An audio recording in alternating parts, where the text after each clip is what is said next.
Berbicara mengenai krisis ekonomi yang saat ini sedang dialami seluruh negara di dunia yang disebabkan oleh COVID-19, sudah hampir menginjak 10 bulan, kuartal 3.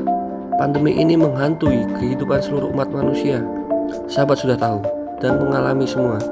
Banyak momen-momen yang berharga sama orang yang berharga yang mungkin kita tidak tahu kapan akan bisa kembali lagi. This is not new normal. This is new abnormal gitu ya. Hari ini banyak media memberitakan resesi ada di mana-mana. Bahkan petahana, pejabat-pejabat kita juga optimis Indonesia akan mengalami resesi. Namun sebenarnya apakah resesi itu? Apa yang menyebabkan negara dikatakan resesi? Kenapa negara bisa resesi?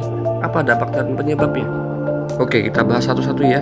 Sederhana kok, saya cuma mau sharing ilmu, jangan bosan-bosan gitu ya.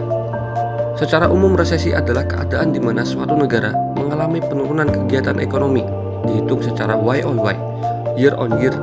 Jadi dibandingkan dengan tahun lalu, turun selama beberapa bulan berturut-turut. Biasanya 2 kuartal atau 6 bulan, itu resesi. Ada 5 indikator ukuran ekonomi yang mempengaruhi terjadinya resesi, yaitu PDB real, pekerjaan, pendapatan, penjualan, dan manufaktur. Saya tidak bicara sembarang ya, ada datanya. Sahabat boleh kok cek di Google sendiri. Ketika salah satu atau 2 kelima indikator tersebut mengalami kesulitan atau penurunan selama periode tertentu, nah, maka bisa dikatakan negara tersebut tengah diambang resesi ekonomi. Dampaknya apa? Yang paling terasa adalah PHK terjadi di mana-mana. Sederhananya begini, ketika terjadi resesi, investasi akan turun, produksi juga akan turun, angka cost dan revenue, biaya dan penghasilan menjadi tidak seimbang, sehingga membuat perusahaan memangkas biayanya. Berimbas salah satu biayanya adalah karyawan, kurang lebihnya begitu.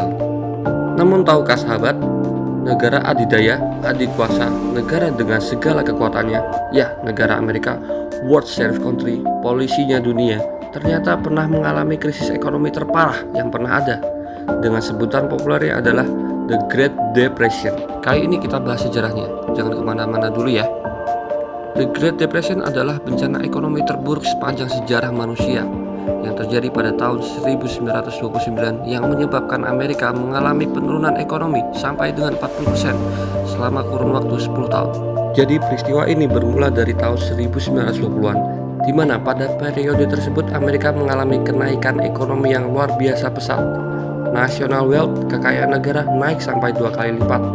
Dolar menjadi mata uang dunia untuk pertama kalinya, sehingga pada dekade itu dikenal dengan sebutan The Roaring Twenties, di mana jaya-jaya Hollywood, radio, jazz, olahraga, barang elektronik laku di mana-mana. Sisi lain, warga Amerika pada era tersebut mempunyai kebiasaan suka hutang kredit di bank, karena pada waktu itu, bayangkan, suku bunga bank hanya 1% aja.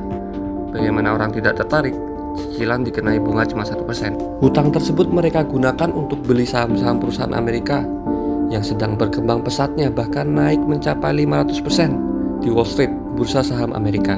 Saking menggiurkannya saham tersebut, bahkan bank memakai uang nasabah untuk membeli saham juga, untuk meraup keuntungan lebih pastinya. Ya begitulah manusia, tidak akan pernah puas untuk memperkaya dirinya. Oke, singkat cerita, entah bagaimana sedemikian rupa, saham tersebut mencapai pada titik level bubble stock, saham yang menggelembung. Sahabat tercinta pasti pada tahu semua ya. Saya pakai bahasa gampangnya deh. Jadi saham pasti ada nilai kan? Nah, bubble stock itu keadaan di mana nilai sahamnya sudah di atas nilai asli perusahaannya. Contoh, asumsi aja nilai perusahaannya 1 miliar dolar. Nah, nilai sahamnya lebih dari itu, 2 miliar atau bahkan lebih. Jadi udah overvalued. Pada akhirnya, investor yang punya saham mayoritas sadar sahamnya sudah bubble stock. Tepatnya hari Kamis tanggal 24 Oktober 1929, di mana para investor menjual saham-sahamnya dalam jumlah yang banyak.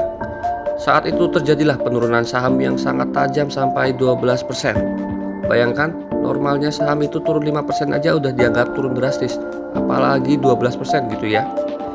Hari itu membuat kepanikan besar-besaran terjadi di mana-mana, sehingga pada waktu itu juga dikenal dengan The Black Thursday. Penurunan saham menjadi efek domino. Sahabat ingat, tadi warga-warga yang suka hutang kredit bank yang memakai tabungan nasabahnya untuk beli saham. Nah, sahabat bisa membayangkannya sendiri ya. Bank bangkrut, peminjam hutang dililit hutangnya sendiri. Akhirnya mempengaruhi perdagangan nasional skala besar maupun skala kecil. Begitulah singkat cerita tentang krisis ekonomi yang dialami oleh Amerika. Lalu, bagaimana Amerika bisa comes up? Bisa menghadapi resesi yang sedahsyat itu? Kita bahas di video selanjutnya.